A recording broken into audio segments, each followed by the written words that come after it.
داڑھی کی شرعی حیثیت یہ ہے کہ مسلمان مرد کے لیے داڑھی رکھنا فرض ہے، کم از کم اتنی داڑھی جسے عرف عام میں داڑھی کہا جائے۔ ثبوت قرآن میں سورہ النساء آیت نمبر 119 وَلَآمُرَنَّهُمْ فَلَيُغَيِّرُنَّ خَلْقَ اللَّهِ، شیطان نے کہا تھا کہ میں ابھاروں گا تیری مخلوق کو، وہ تیری بنائی ہوئی تخلیق کو بدلیں گے۔ مرد کو اللہ نے داڑھی دی ہے، عورت کو نہیں دی ہے، تو یہ اس لیے دی ہے کہ اسے رکھنا ہے۔ اگر کاٹنا ہوتا تو جس طرح باقی چیزوں کا حکم فرمایا تو فرما دیتا، جو بخاری مسلم میں حدیث ہے کہ 5 چیزیں فطرت سے ہے۔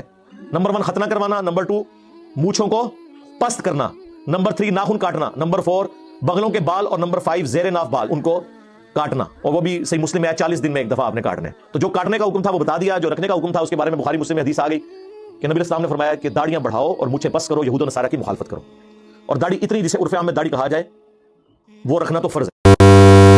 علیہ وسلم نے جو منع کیا کہ ازار کو ٹخنوں سے نیچے نہ رکھا جائے، اس میں جبہ بھی داخل ہے، اور آپ صلی اللہ علیہ وسلم کی صحیح مسلم کی حدیث ہے کہ لا المسبل ازارہ لا یرید بذلک الا المخیلہ، جو ازار کو او کما قال صلی اللہ علیہ وسلم، جو ازار کو ٹخنوں سے نیچے رکھتا ہے وہ اس کا تکبر کے علاوہ اور کوئی ارادہ نہیں ہوتا۔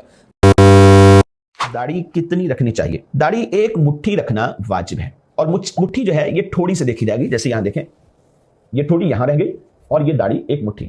داڑھی ایک مٹھی رکھنا یہ واجب ہے، ایک مٹھی سے کاٹ کر کم کر دینا، خشخشی کرنا، بالکل ہی ختم کر دینا، صاف کر دینا، یہ شرعاً ناجائز، گناہ اور حرام۔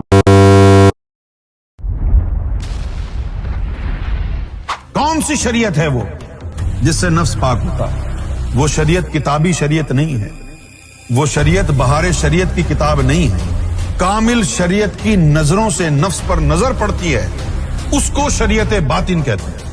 مرشد کامل کی وہ نظر جس سے نفس میں طہارت پیدا ہو جائے باطنی شریعت کہلاتی ہے۔ کامل شریعت اسے کہتے ہیں جو اپنی نظروں سے مریدوں کے نفس پاک کر دے۔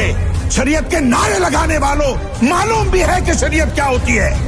ختنہ کرا کر داڑھی تراش کے نہا دھو کر کے بیٹھ جانا شریعت نہیں ہے، یہ شریعت حقہ نہیں ہے۔ شریعت حقہ وہ ہے جس میں مرشد کی نظر سے یہ نفس کا کتا پاک ہو جائے۔